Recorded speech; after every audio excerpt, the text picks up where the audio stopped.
So here we are again, and we've got a wonderful guest to share an unstoppable story. And before I get into introducing Rachel, we just had this most delicious conversation about why I love doing this and why it appeals to her. And it made me think of watching the Braves last night. And I know from a very early age that I got very enamored. It could be a commercial, Rachel, that I see where there's some, they're telling a story on the commercial. The good commercials do that. And it was something about a personal triumph. And I could literally cry on a commercial. And last night with the Braves winning the second game of the NLCS, sorry if you're a Dodgers fan. Not sorry, but I get emotional. It's fun. I love the game. And it's so much about the emotion of the team being so scrappy, and they could have given up so many times. They didn't. They were unstoppable last night. I think they're unstoppable to go all the way to the World Series. That's another story. But, the reason I love this so much, I love this topic, is because, my company is choosing vibrancy, and I really believe for the most part, we can choose how we get to live. And that is not to say that we don't have lots of bumps on the road. There's lots of bumps that we face, and living the pleasure of living a long life. And so it's not the bumps, it's what we do after we get knocked down. And that's why I love sharing stories and putting a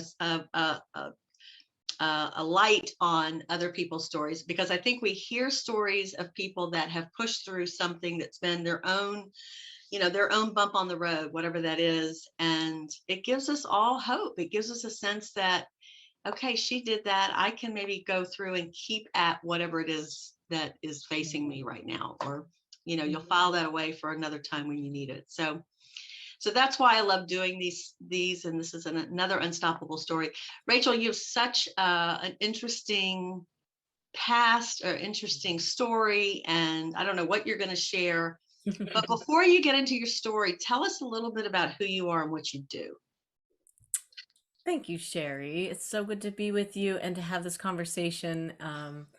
Just to reflect a little on our talk before, you're talking about the Braves and this triumphant. I just have this phrase that just plays out in my mind: the rise of the human spirit. That breakthrough after a breakdown, and that's something that really just fascinates me too. And I'm so glad we're connected in this way on this topic today. So thank you for having me.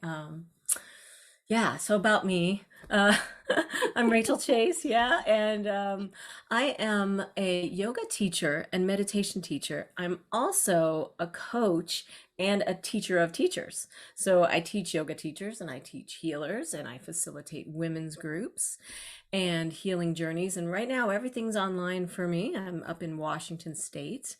So it's pretty neat. I get to live up here in this cool cabin in the woods and spend time with the deer and nature with my husband out here, and create and write, working on a little book. We'll see how that goes, along the lines of what we're talking about today. So this is exciting. It's a cool timing for me to be here with you. So thank you. I'm excited. Awesome. That's awesome. Yeah, you've got quite the beautiful corner of the world that you're looking out at. Oh, magical. Mountains, water. I'm really up here in the Olympic National Forest, which is a whole story in and of itself, that how we landed here, which was a miracle. Not knowing exactly where we were going to go, but we were ready to go, and this place appeared, and it's been quite a beautiful journey. Of course it appeared. Yeah, of course you made that decision, so of course it did. Yeah, well said. So tell us an unstoppable story. I'm sure you have many, but share the one that floats up, because that's the one we want to hear right now. Yeah. I'm really immersed in reflecting on a particular time in my life, and I think I want to talk about that time, which was 20 years ago, pivotal moment. Okay. And I always had this sense inside, and I hear other people say this too, there's something going on with this theme in the human condition of there's more to life than this, you know, like that feeling of, Mhm. I know I'm meant for more than what's happening to me. Mhm. This doesn't match me. And Mhm. I know there's more, but I don't know how. And I feel confused and lost and ashamed too. I feel a lot of feeling of shame. So let's say 20 years ago, was like, I call it my millionth wake up call. You know, like how many times did I need to be shown that, look, you have a choice. You could keep making these self-destructive choices out of, hey, you know, I was in a lot of pain. There was a lot of confusion growing up. I had two parents that loved me dearly. However, there was a lot of confusion and trauma in my life growing up. So, as we know, the effects of that, for me anyways, at 18, I was like, Mom, I'm out of here. I'm not even gonna try to think about a future. I'm just gonna bang into some walls and try to sort out my life. And I had felt like I had to just do it on my own, you know, like Mhm. I Mhm. got to figure this out. And so I went down a long road of really despair and loss. I lost uh, the guy I was in love with at 21 to drug overdose. Mhm. That was horrible. I blame myself for his death because I left him because I had to get out Mhm. of that situation to save my life. Mhm. And it's a good thing I did, Yeah. you Yeah. know? But at that age, I spiraled. I spiraled. I mean, I went into a deep hole of shame around all of that, you know? Mhm. And I was in my 20s, man, you know? So I traipsed along for the next, let's see, that would have been like 5, 6 more years until 20 years ago when my body shut down. Mhm. I was lying in my bed and I was getting up from a nap and I couldn't move the left side of my body. Wow. And that was scary, obviously. You know, my roommate didn't know what to do. I was living away from my parents at the time. I certainly didn't want to tell my parents what was going on in my life. And I was bartending at the time, and I was always interested in things that were philosophically interesting. Eastern philosophy. I was interested in yoga. I was always a dancer too. That was a whole other part of my life as an artist. I Mhm. was an excellent dancer. You know, I taught dance and art all those years, and then I went into this phase of my life. Yeah. Um, so essentially, that wake up call was the beginning of me finally figuring out that I could ask for help. Mhm. All that trauma shielding, now that I've learned with my master's in mental health counseling, I get it now, you know, what that Right. is all Right. about. Like, okay, that's what happened and what was going through. But I had no idea at the time, of course. I mean, Sure. had I known then what I know now, you know, the classic tale.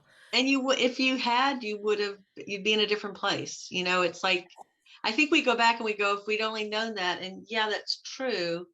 And we needed to have that hiccup, that bump, that self discovery Mhm. in order to, to Yeah, push off from there. exactly. It really, I see it as a valuable initiation. Hmm. Hmm. These profound moments, the quintessential turn of events, you know, at the time it feels like the entire world is falling apart. Hmm. It's all coming undone. Hmm. So, what was the thing you did that, because you said you'd had other wake up calls and you hadn't acted on it, Yeah. right? We all Yeah. do. We all get that, like that bulb that is telling us, maybe you shouldn't go there. Maybe you shouldn't do that. Maybe you shouldn't, whatever. Yeah. And yet, many times, probably most of the time, we ignore that Mhm. until we get that tune, Oh until yeah. we develop that internal tuning system to really listen. The intuition. Yeah. It's like it's always there, but are we paying Yeah. Are we attention paying and are we attention? acting on it? And Right. can we get in the habit of acting on it, you know? Right. That's right. It was like a defiance that said, no, I'll be fine. I'm fine. I can handle it. Hmm. You Hmm. know, I Yep. got this. No, I'm going to do whatever I want to do. It's going to be okay. You know, it's not going to affect me later. Right. I'm just, don't worry about it. You know, don't look at me, you know, and it's like that with my own self, you know, don't look Yeah. at me. Like, I'm just going to pretend like you're not trying to tell me anything here. Right. Right. So what is the thing I did? I said, okay. And you know, I had had some real experiences with with that intuitive voice, with that Hmm. voice within, that the angels were telling me, my higher self was telling me, God, goddess, universe, whatever was trying to let me know, Yeah. you have a choice, you can live or die. It's up to you. We're rooting for you. We can only do so much. You have to do this yourself, you know. Right. You have to Right. at least accept the help. Right. And at this time, I finally said, okay, I'm ready. And that's when the doors started opening. I actually met a woman in a dance class I was teaching at a senior center who I confided in, told her what I was going through. Now, it took me a little while for my body to recover. I had a preliminary possible diagnosis of MS, and Mm. that's what scared me straight. Yeah. I Yeah. looked up what that was and I went, oh, no, I got I can heal this. It Hmm. was like a knowing, no, you can take care of this. Hmm. Of course, that was a road, Hmm. a road to go down. But then I got into Reiki. Boom, doors started flowing open. She introduced me to her Reiki teacher, and I went to him once a month for 4 months. I was horribly angry at God. You know, it was really just a disconnect. I was just super shut down from all of the betrayal Hmm. sense, that Hmm. sense of feeling like life had betrayed me. Yeah. And I see that so much in people too, you know, like this piece that they don't even know that's missing is this whole forgiveness piece, Hmm. self-forgiveness and Self-forgiveness. Right. oh, Right. bottom line. Yeah. So Reiki, then I had already been doing some yoga, but really just for physical practice and managing pain from having been a dancer, Hmm. ballet Right. and all of that. Right. And uh and then I got more into it from a spiritual level, on a real deep connection level. Hmm. And I started practicing Kundalini yoga. I met some much healthier people that were doing healthy things and fun things too. I could Right. have a Right. good time and be healthy. Go Yeah. figure. Ah. You know, so yeah, more self-expression. My creativity came back. I started making art more. I went back to art school, started Mhm. doing the Mhm. things that I knew would fuel my soul, Mhm. and opening up to learn. I learned from one of the best acupuncturists in the world, and I give him a shout out, Dr. Eric in Tampa, when I used to live in Tampa, Florida. Uh-huh. He Uh-huh. taught me so much just by Uh-huh. going to receive from him, and I learned so much about myself, you know, Mm. the body, mind, connection, and all of that. And then it just started slowly opening up. Of course, old patterns, they want to come back around, you know, and Sure. you spiral around and see them again, and new light and new reflection, and trust the process and keep asking for help, keep That's it. receiving it. Yeah. Right? Yeah. So Yeah. yeah, I mean, I was on a trajectory of, it was no bueno. It was not looking good. You know, Mhm. and it Mhm. and I I Mhm. knew I had a reason for whatever was going on. Mhm. And because I went down this road, I learned so much. Mhm. And now I can hold space for Mhm. others too. So obviously, you know, Mhm. that's how it works, Yeah. right? It does. It absolutely does. And I think it's that the the willingness to ask for help and to listen within is what I heard. I think those are the key things, is that there's such a world that we have access to that is lives within us, that has all the answers, all the love, all of the patience, all the kind words that we all are desperate for. And we turn outside of ourselves for all of that. Yeah. And when we finally get that awareness, that gift of it's all inside. Yeah. Not to say that we don't want to hear that from, the outside world as well, you know. But truly, truly, I Yeah. think that's the sort of the journey of self-actualization, if you will, the ideal of humans growing into their full potential equals trusting completely that it's all inside of us, that we Yeah. have everything we need here Yeah. to to rise again, to overcome. I mean, I was in a relationship where I was physically, beaten, was Mhm. sexually abused, so as far as the things that happen to you Mhm. part that you think, oh, it's too much to bear, Yeah. there's no way out. There is going to always be a way. Yeah. There's always a door. There's always an agency, even that Yeah. you can call, Yeah.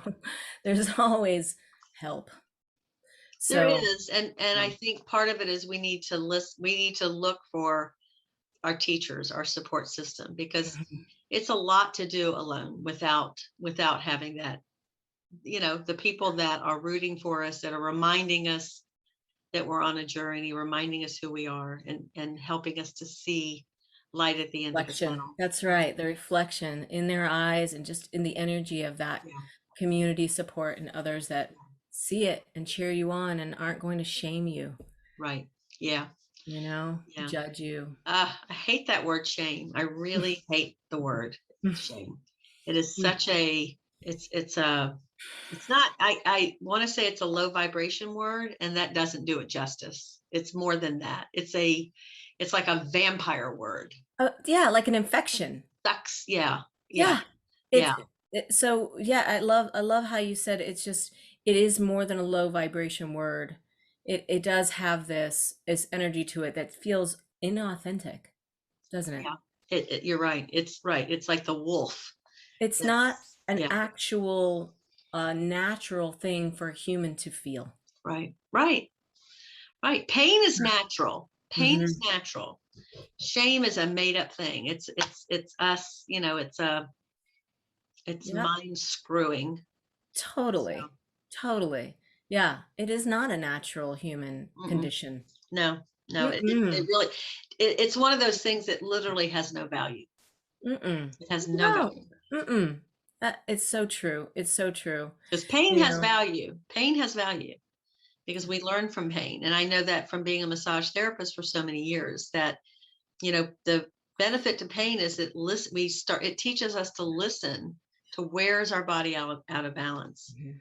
And if we don't listen, and the little pain gets it's louder. Wake up calls. Exactly. Exactly. Your Yeah. body Yeah. talking to you until you Yeah. finally listen.